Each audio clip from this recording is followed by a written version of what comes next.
Pada zaman dahulu, hiduplah seorang putri yang sangat cantik bernama Dayang Sumbi di sebuah kerajaan di Jawa Barat. Sang putri diperebutkan oleh raja dan pangeran untuk dijadikan permaisuri. Melihat banyak orang yang berperang untuk memperebutkan hati Dayang Sumbi menjadi sedih kemudian meminta izin ayahnya untuk menenangkan diri di bukit sebelah keraton. Setelah disetujui, Dayang Sumbi pergi ke bukit bersama Tumang, anjingnya yang setia. Suatu hari, Dayang Sumbi sedang menenun kain. Torak yang dia gunakan jatuh ke bawah pondok. Dia berkata, "Kalau laki-laki yang mengambilkan torak itu untukku, akan aku jadikan suami. Kalau perempuan, aku akan angkat dia jadi saudariku." Ternyata, yang mengambilkan torak itu adalah Tumang. Seiring berjalannya waktu, Dayang Sumbi hamil dan melahirkan anak yang dinamai Sangkuriang. Setelah Sangkuriang sudah besar, dia berburu dengan Tumang. Namun karena Tumang tidak mau mengejar babi hutan buruannya, Sangkuriang menembakkan panah tepat ke jantung Tumang. Saat pulang, ibunya bertanya, "Di mana Tumang?"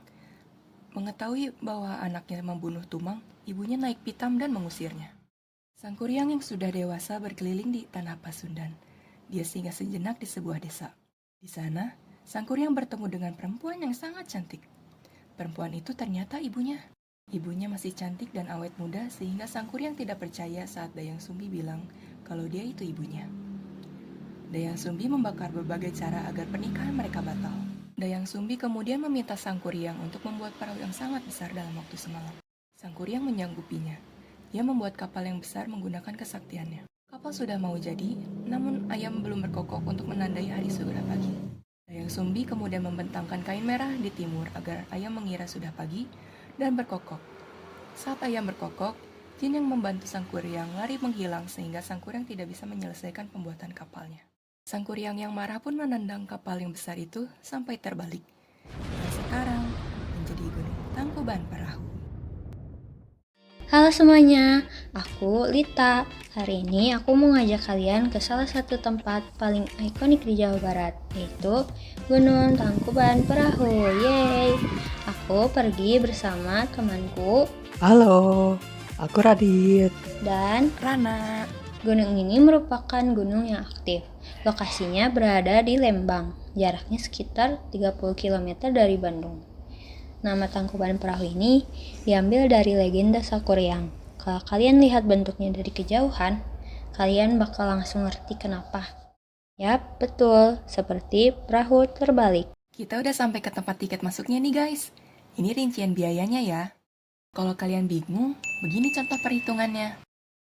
Nah, dari gerbang masuk ini kita masih harus berkendara lagi, sekitar 10 menit.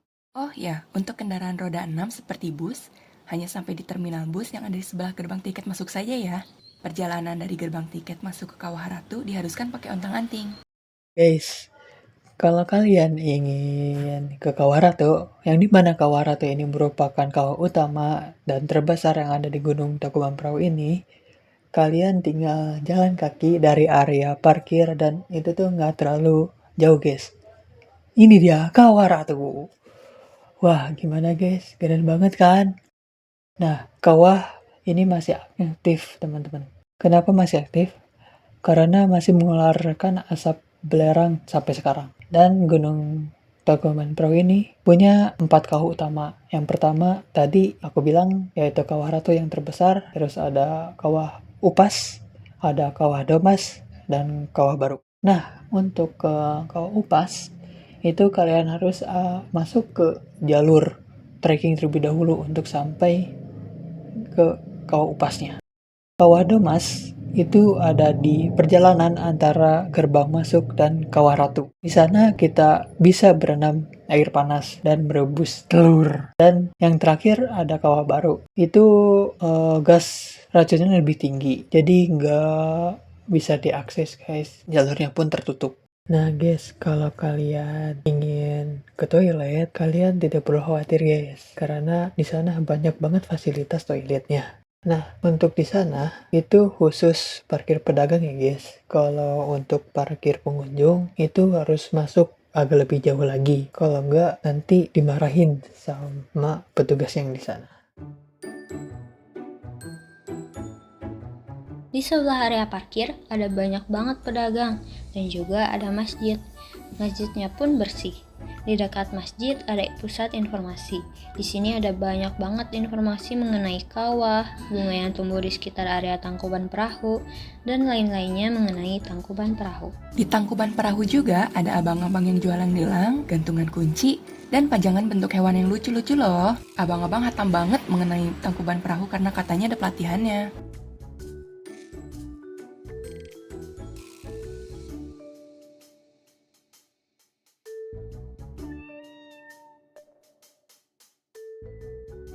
Mana Radit? Radit.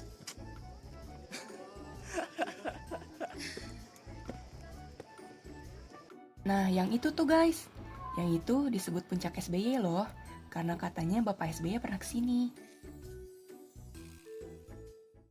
Kabutnya muncul guys. Nah, jadi gini guys, ini salah satu hal yang unik dari Gunung Tangkuban Perahu, yang dimana kabutnya ini muncul dari bawah ke atas. Beda banget sama gunung-gunung yang lainnya, dimana kabutnya turun langsung dari atas. Nah, munculnya pun tidak bisa diprediksi, bisa kapan aja. Itu pun tergantung dari cuaca juga. Tapi biasanya muncul setelah jam 12 siang. Semakin kabutnya tebal, semakin dingin. Jadi jangan lupa bawa jaket ya. Oh iya, satu hal yang perlu kalian tahu guys. Kawasan Gunung Tangkuban Perahu ini tutup sekitar jam 5 sore. Karena kabutnya ini pasti menutupi area ya di sini. Dan emang harus clear area juga. Jadi jam 5 sore itu sudah tutup.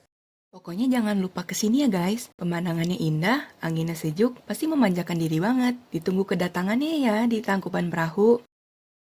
Sampai jumpa lagi. Dadah.